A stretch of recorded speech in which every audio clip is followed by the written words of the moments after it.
Hi, I'm Mark, and this is my instrument. It's called the euphonium. Some people call it a baritone horn, which is a different but very similar instrument. As you can see, a euphonium looks like a small tuba. You'll learn about the tuba in the next segment, but it's used more for playing melody and countermelody parts. It's a very versatile instrument, sounding a lot like a French horn on the high notes, like a trombone in the middle notes, and like a tuba on the low notes, but with a distinct sound all its own. In fact, the word euphonium comes from the Greek word meaning beautiful sound. Some people say that the euphonium is the instrument that sounds the most like a human voice. I'll play a bit, see if you agree.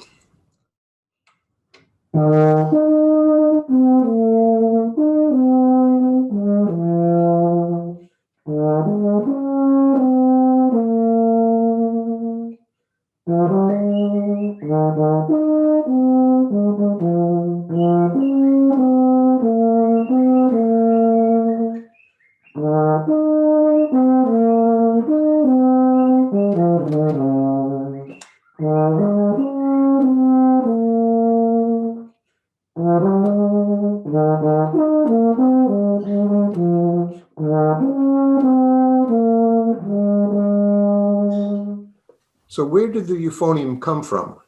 The earliest ancestor of the euphonium was something called the serpent. No one knows exactly when the serpent first came about, but they think it might have been as early as 1590, which is more than 430 years ago. The next step in the development of the euphonium was the ophicleide, which was invented in 1817, over 100 years ago. The first euphonium was made 26 years later in 1843, and was called a euphonium. There have been lots of improvements since then, but the basic design remains the same. The euphonium, like all other brass instruments, is played by buzzing into the mouthpiece, like this. The way you set your lips is called the embouchure. The tighter the embouchure, the higher the note.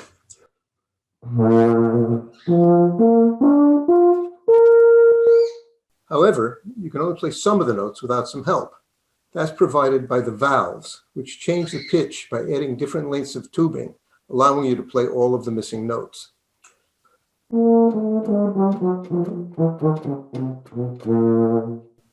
Another part of the euphonium is the tuning slide. This is needed because every instrument has a slightly different pitch, and it's important that they all match up in order to produce the best quality sound. The tuning slide is pulled out or pushed in to adjust the pitch to match the rest of the ensemble. The other end of the euphonium is called the bell. Of course, that's where the sound actually comes out. There's an instrument called a double bell euphonium. The double bell euphonium has an extra valve, which is used to switch to the smaller bell, which has a brighter tone similar to a trombone. There's one other important part of the euphonium. That's the water key, commonly known as a spit valve. Can you guess why that's needed? Remember, when you play a brass instrument, you buzz into the mouthpiece. After a while, the moisture accumulates in the horn and needs to be drained, otherwise it'll make a gurgling sound. The euphonium is not typically used in orchestras, but it's essential for concert, brass, and marching bands. It's not very well known in the United States, but it's very popular in Europe. One of the few orchestral pieces that feature the euphonium is Mars, from a suite called The Planets by Gustav Holst. Here's a short segment of that piece performed in 2015 at a famous British concert event known as the Proms.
You may have noticed that the euphonium in the video looks a little different from my instrument. Aside from the color, which can be either gold or silver, they can have the bell facing either forward or straight up. My euphonium is almost 60 years old. Newer euphoniums typically have the upright bell. Perhaps the favorite solo among euphoniumists is from the Second Suite for Military Band by Gustav Holst. Here's an excerpt from the Raritan Valley Symphonic Band's recent performance of that piece. You'll hear the solo about 45 seconds into the piece. The euphonium is hard to see because it's in the back row of the band.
Next, I'm going to play a piece written for trumpet by Herbert Clark called The Bride of the Waves.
I hope this gives you some idea about what a euphonium is and what it sounds like. It's a wonderful instrument that's a lot of fun to play.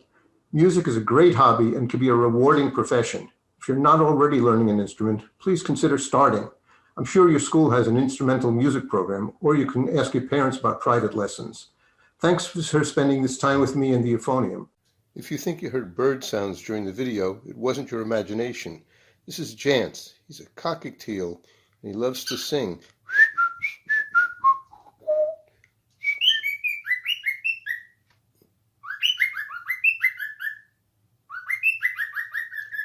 Up next, Brittany is going to tell you all about the euphonium's big brother, the tuba. Hi, my name is Brittany Nalos, and today I'm going to show you one of my favorite instruments, the tuba.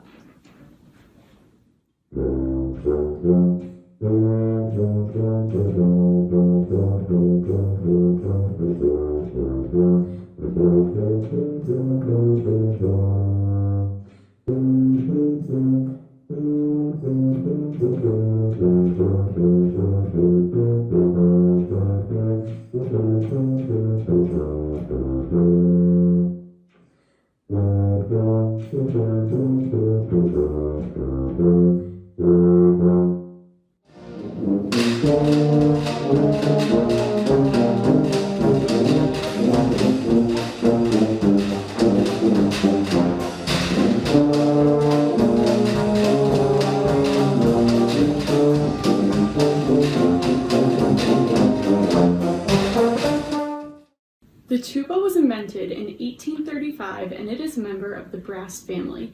It is both the largest and the lowest in pitch of all of the brass instruments. The word tuba is actually Latin for tube, and that's really appropriate because there is so much tubing that if you were to unwrap it and stretch it all out, it would be as long as a school bus. My tuba weighs about 20 pounds, and there are all different sizes and shapes that tubas can come in. One way that you might see a tuba is called a sousaphone, and that is where it wraps all the way around your body to make it easier to stand and march while you're playing. It is often used in marching bands like this clip right here.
Another way that tubas are used in marching bands is called a contratuba, and that is where it can actually sit on top of your shoulder like this.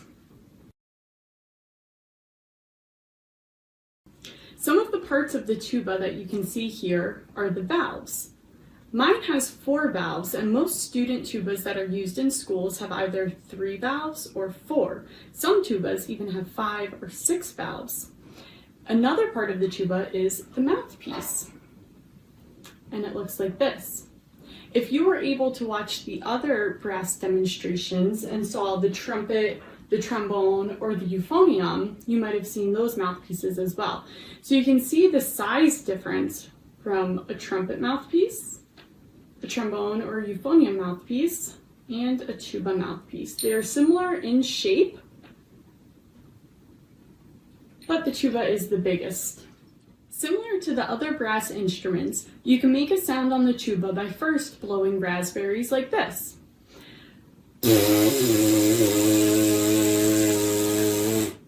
You want to keep the corners of your mouth nice and firm while you do that. Once you can do that, then you try doing it on the mouthpiece. Then, when you put the mouthpiece in, you can make a sound on the tuba.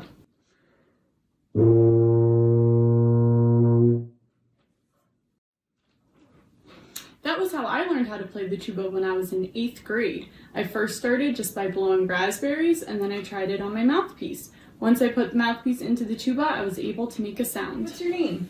Emmett. And how old are you? 4.5. When do you turn 5? February 25th. Do you want to learn how to play the tuba? Yeah. Okay. First, can you blow a raspberry like this? Good job. Now try it in the mouthpiece. Go. I can do that. Good job. And now do it on the tuba.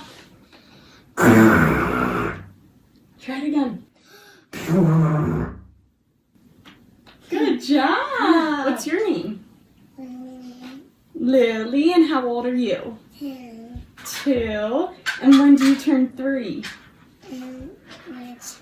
March 5th. Do you want to learn how to play the tuba? Okay, go like this. Blow a raspberry.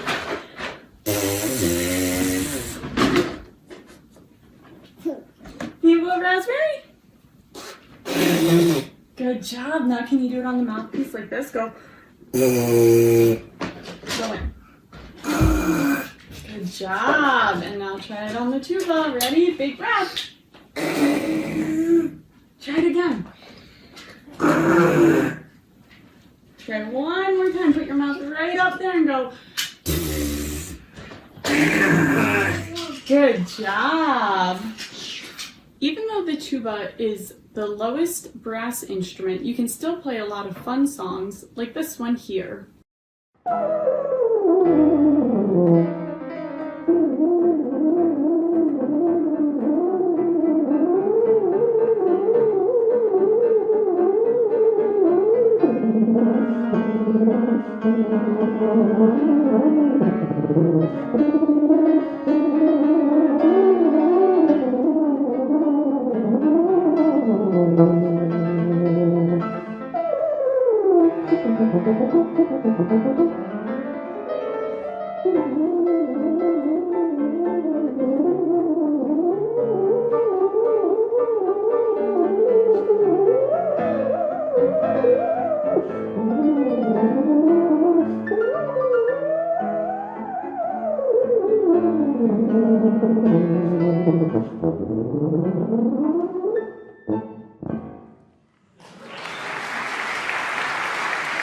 I really hope you enjoyed learning about the tuba today. Here's one last song for you to listen to before our question and answer session.